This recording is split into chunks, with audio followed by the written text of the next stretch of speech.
So this week on social media, I pushed out a questionnaire, and this was multiple choice, listing all of the Logic plugins and instruments.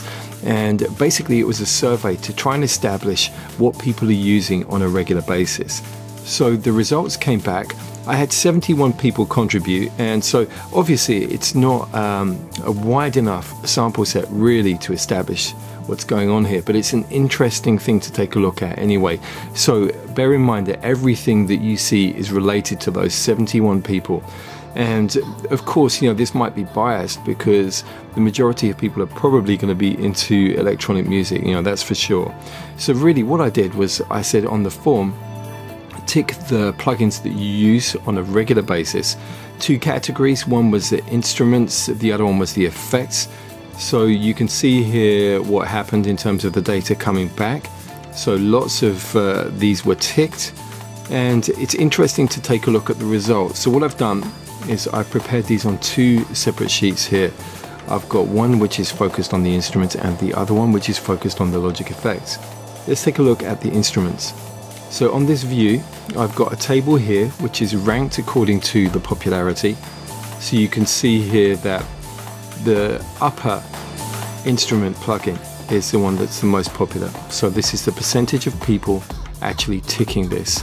So you can see there's a vast majority here of people that are using the EXS24. And no doubt you're looking at the other visual elements on the page, and you can see that summarized down below. So you can see the most used instrument across my sample set, which is 71 people, was the EXS24 sampler.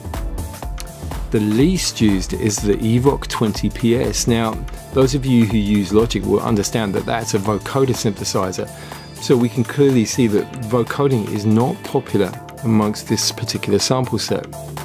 The other thing that's interesting is of all of the synthesizers, the ES2 is the most popular.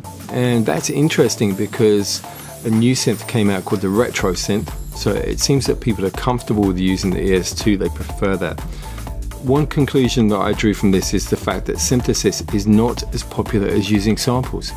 That's quite clear given the fact that EXS24 and Ultrabeat are used by a large proportion of people. And I've basically put anything above 50% in bold here.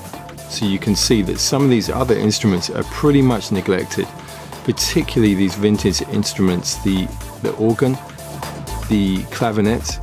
Electric piano is not doing too bad, but look, consider that 32% of the people surveyed are using that instrument. So these old classics here, the ES1, the ESM, ESP, and the ESE, hardly being used.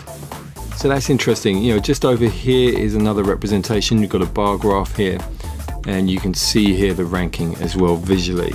Okay, so that's the instruments. Let's come up to the effects. Now there's a bigger list here.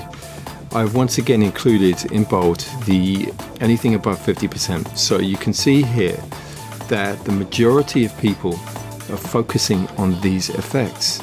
Just going to come down. Once again, remember 71 people surveyed. The channel EQ is the most used effect. Now the least used is the denoiser.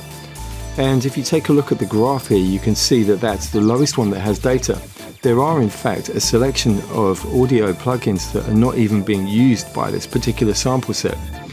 So what's clear, with the compressor at the top, 80% of people are using it on a regular basis. A lot of people are using compression. The other thing that's interesting is if we take a look at reverb, you can see Space Designer here is way above Platinum Verb. Now, if you're using Logic, you'll understand, hopefully, there is a big difference between those two types of reverb. So what I'm saying is basically convolution reverb is far more popular than algorithmic reverb. So the convolution reverb is Space Designer, and that uses impulses to recreate space, whereas the Platinum Verb, which is down here, uses an algorithm to simulate a space. So there is a difference between the two. There is more control with a Platinum Verb generally, but Space Designer is a ton of presets of real acoustic spaces, and a lot of people like working that way. So pretty clear that also modulation effects are hardly being used. So modulation effects are chorus, flanger and phaser. Now chorus is pretty high up, you can see 35% of people are using that. But let's take a look. The flanger down here, only 20% are using that. Phaser, only 18%. And there is also another phaser somewhere down here.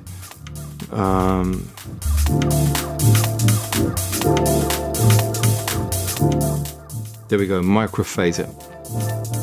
So it's clear to see that, you know, Logic has a big range of different effects. A lot of these are not being used. People are going for quite traditional things here.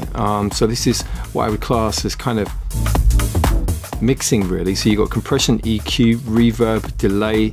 I'm not sure why the sample delay is so high up there. That's an interesting one. I'd be very keen to find out what people are doing with that. So that's a conclusion, really. There's some really interesting stuff for sure, but remember, it's a very specific set of people. 71 people that have responded on my Facebook page or through Twitter. And yeah, I'm really curious to see what you guys think of these results. So please put down some stuff in the comments.